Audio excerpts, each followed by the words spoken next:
Hi hello welcome to post 360. నేను మీ మురళి రాపల్లి.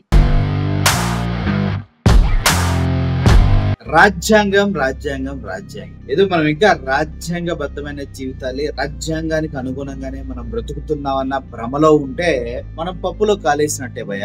ఎప్పుడో దాన్ని మనం మర్చిపోయాం, దాటేసాం. ఎందుకంటే ఇప్పుడున్న బీజేపీ ప్రభుత్వం మన పైన విచ్చలవిడిగా రాజ్యాంగ వ్యతిరేక శక్తిగానే పనిచేస్తూ ఉంది. ఎందుకంటే కుల మతాలను రెచ్చగొట్టడం, అబద్ధాలు చెప్పి ఈవీఎంలు మ్యానిపులేట్ చేయటం, ఇలా అనేక రకాలైనటువంటి దారుణాలతో మనుషుల జీవితాల్ని నాశనం చేయడంలో బీజేపీ గవర్నమెంట్ ఎప్పటి నుంచో ప్రయత్నిస్తుంది. అంతెందుకు రాజ్యాంగాన్ని పూర్తిగా మార్చివేయాలని కూడా వాళ్ళు అనుకుంటున్నారు. మను సంస్కృతిని మన జీవితాల్లో ప్రవేశపెట్టాలని కూడా. మనస్మృతి తెలుసు కదా మీకు.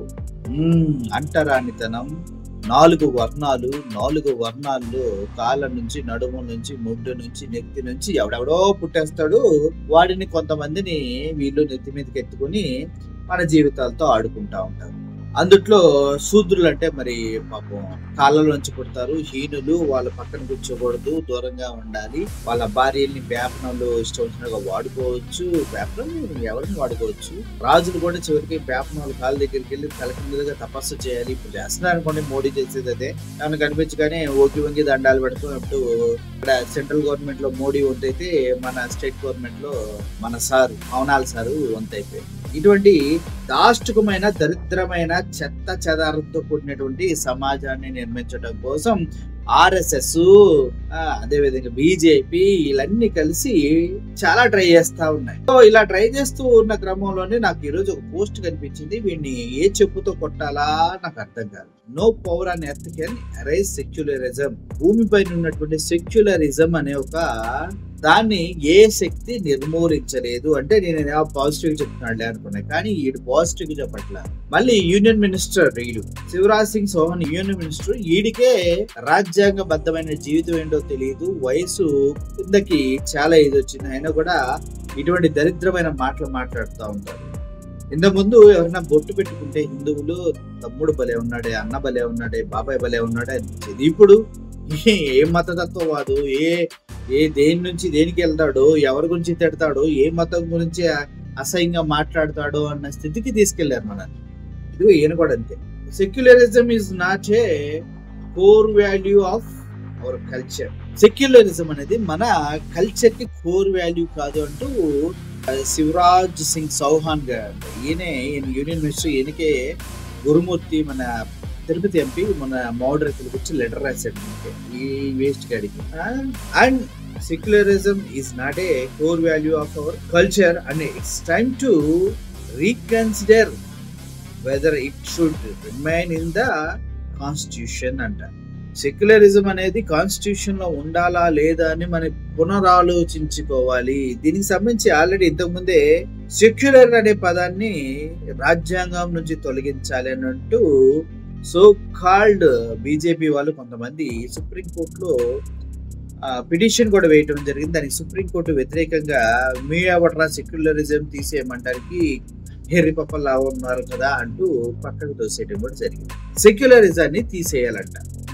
మరేం పీకాలీలు అంటే now again they are making attempt to change the constitution. Indian will not tolerate this.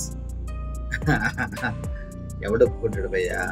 ఇలా బీజేపీ వాళ్ళ మనస్తత్వం ఎలా ఉంటదంటే, మేమే హిందువులం, మీరు హిందువులు ఏంటరా నాయన, మీరు హిందువులు ఏంటి నాకు అర్థం కాదు. భూమి పుట్టినప్పటి నుంచి హిందూయిజం ఉంది. మీరు నిన్నగాక మొన్న పుట్టిన ఆ తొత్తరగాళ్ళు మీరు. హిందుత్వానికి బీజేపీకి ఏమైనా సంబంధం ఉందా? హిందుత్వానికి ఆర్ఎస్ఎస్ కి ఏమైనా సంబంధం ఉందా? అంటే హిందుత్వం అనేది కొన్ని శతాబ్దాలుగా మన రక్తంలో ఇంకిపోయింది. ఇప్పుడు ఎవడో వచ్చి దాన్ని రక్షించాల్సిన అవసరం లేదు. దాన్ని పాడు చేయడానికి బ్రిటిష్ వాళ్ళు ట్రై చేశారు, ఏం పీకలేకపోయారు. అంతకన్నా ముందు ముస్లిం రాజులు ట్రై చేశారు, ఏం పీకలేకపోయారు. ఇప్పుడు అంత పెద్ద రాజ్యాలుండి రాజులు నిరంకుశంగా ఉండి బ్రిటిష్ వాళ్ళు నిరంకుశంగానే ఉంటే హిందుత్వాన్ని ఎవడు కదిలించలేకపోయాడు. ఇప్పుడు అంటే హిందుత్వాన్ని కదిలిస్తారంట, హిందువులకు అన్యాయం జరుగుతుందంట, హిందువులు మోసం చేస్తున్నారంట, ఇలా సొల్లు కబుర్లు చెప్పి ప్రజల్లో ఉన్నటువంటి సమైక్యతని దెబ్బతీసి రాజకీయ లబ్ధి కోసం, ఎలక్షన్ల కోసం ఓడుకుంటూ ఈ చిత్తకార్త కుక్కలు గనక ఆ కాలంలో ఎలా దొరికిన దానికి దొరికినట్టు ఏం చేయాలని చూస్తూ ఉంటారో అలాగే వీళ్ళు హిందుత్వం అని ప్రతి బ్రెయిన్ లోకి వాష్ చేసి వాట్సాప్ యూనివర్సిటీలు పెట్టి హిందుత్వ భావజాలాలు బ్రెయిన్ లోకి వెళ్తే ఏమవుతుంది? మంచిదే. కానీ హిందువులు తప్పించి వేరే వాళ్ళు ఉండకూడదు అనేటువంటి విష బీజాలని మన బ్రెయిన్ లో నాటి ఈయన అల్లగలు మన జీవితంతో ఆడుకుంటూ ఉంటారు. ఈయనంట సెక్యులర్ అనే పదం అంట సమాజంలో కరెక్ట్ కాదంట, దాన్ని పునరాలోచించాలంట ఈడు చెప్తూ ఉన్నాడు. అంతెందుకు, అమిత్ షా మన దేశ హోమ్ మినిస్టర్ కదా, అవునా? ఆడేమన్నాడు చెప్పు? అంబేద్కర్ అంబేద్కర్ అంబేద్కర్ అంబేద్కర్ అంబేద్కర్. ఆ పేర్లో ఏముంది? అంబేద్కర్ జపం చేస్తున్నారు. అదే మా హిందూ దేవుళ్ళని పూజిస్తే 7 జన్మల సరిపడా స్వర్గం ప్రాప్తిస్తుంది మీకు అన్నాడు. అంటే అంబేద్కర్ రాజ్యాంగం పైన వాడికి ఉన్నటువంటి చిన్న చూపది. అంబేద్కర్ అంటే సహించలేని అంబేద్కరిజం రోజు రోజుకి మనుషుల్లో పెరిగిపోతుంది. అంబేద్కర్ ఉన్నటువంటి ఫాలోయింగ్ కూడా ఇప్పుడు కూడా భయంకరంగా పెరిగిపోతుంది రోజు రోజుకి. ఎందుకంటే గాంధీ గురించి తెలుసు, ఇప్పుడు ఆర్ఎస్ఎస్ భావజాలాల్లో నింపినటువంటి సవార్కరా వీళ్ళందరూ కూడా బ్రిటిష్ వాళ్ళ దగ్గర కాళ్ళ దగ్గరికి బ్రతికించని లెటర్లు రాసి బయటకు వచ్చి బ్రతుకుతున్న వాళ్ళంటూ చాలా మంది చెప్తూ ఉన్నారు. 18 సార్లు 17 సార్లు క్షమాభిక్ష కోరుకున్నారంట వాళ్ళు. ఇటువంటి వాళ్ళంతా కలిసి అంబేద్కర్ అంబేద్కర్ అంబేద్కర్ అంటే అమిత్ షా లాంటి చెప్పుతో కొట్టాలనిపిస్తుంది, అవునా కదా? రాజ్యాంగాన్ని టచ్ చేసి అంబేద్కర్ ని టచ్ చేసే మగాడు ఇండియాలో పుట్టాడా? పుడితే వాడు నిజంగా ఎలా ఉంటాడో నాకు కూడా చూడాలి. ఇప్పుడు అందరూ కుల మతాలకి వ్యతిరేకంగా అగ్ర కులాలతో సమానంగా చిన్న కులాల వాళ్ళు కూడా హ్యాపీగా జీవిస్తున్నారంటే కేవలం అంబేద్కర్ గారు ఇచ్చినటువంటి రాజ్యాంగం వల్లే, వాళ్ళకి కల్పించినటువంటి స్పెషల్ ఆర్టికల్స్ వల్లే.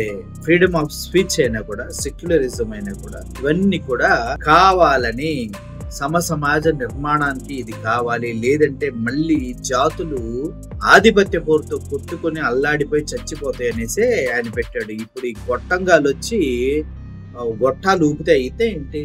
ఒక్క కూడా కాదు. So union minister Shivraj Singh Chouhan గారికి నా విజ్ఞప్తి, నువ్వు తలకిందులుగా తపస్సు చేసి నీ 100 తరాలు చనిపోయినా కూడా సెక్యులర్ అనే పదాన్ని మార్చడం గాని, దాన్ని దాటి మీరు ప్రవర్తించడం గాని హైలీ ఇంపాసిబుల్.